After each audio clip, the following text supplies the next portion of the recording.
Good morning guys.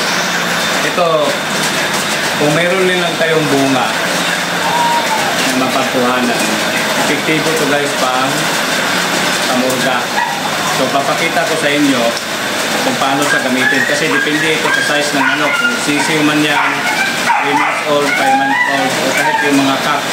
Depende sa laki. Ito lang gagawin nyo.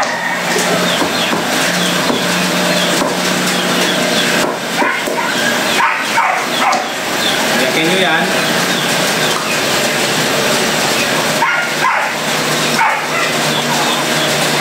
Tanggalin nyo yung laman. Tapos, yung ganyang size, pwede na yan sa cock. Ganyan kalaki. Tapos ganito, pwede yan sa mga 3 months old. Mga 2 months old, ganito. Ganyan. Kasi masyado sang mataik.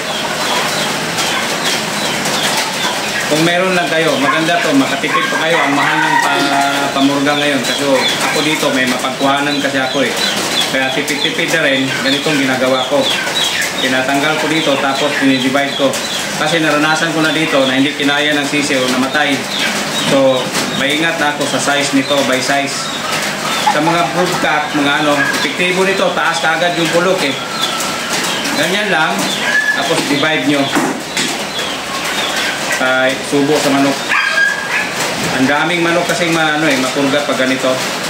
Bawat pamurga, magkano isa niyan? 10 piso, 12, 8. Eh dito, libre na to. Ganyan guys. Happy birthday.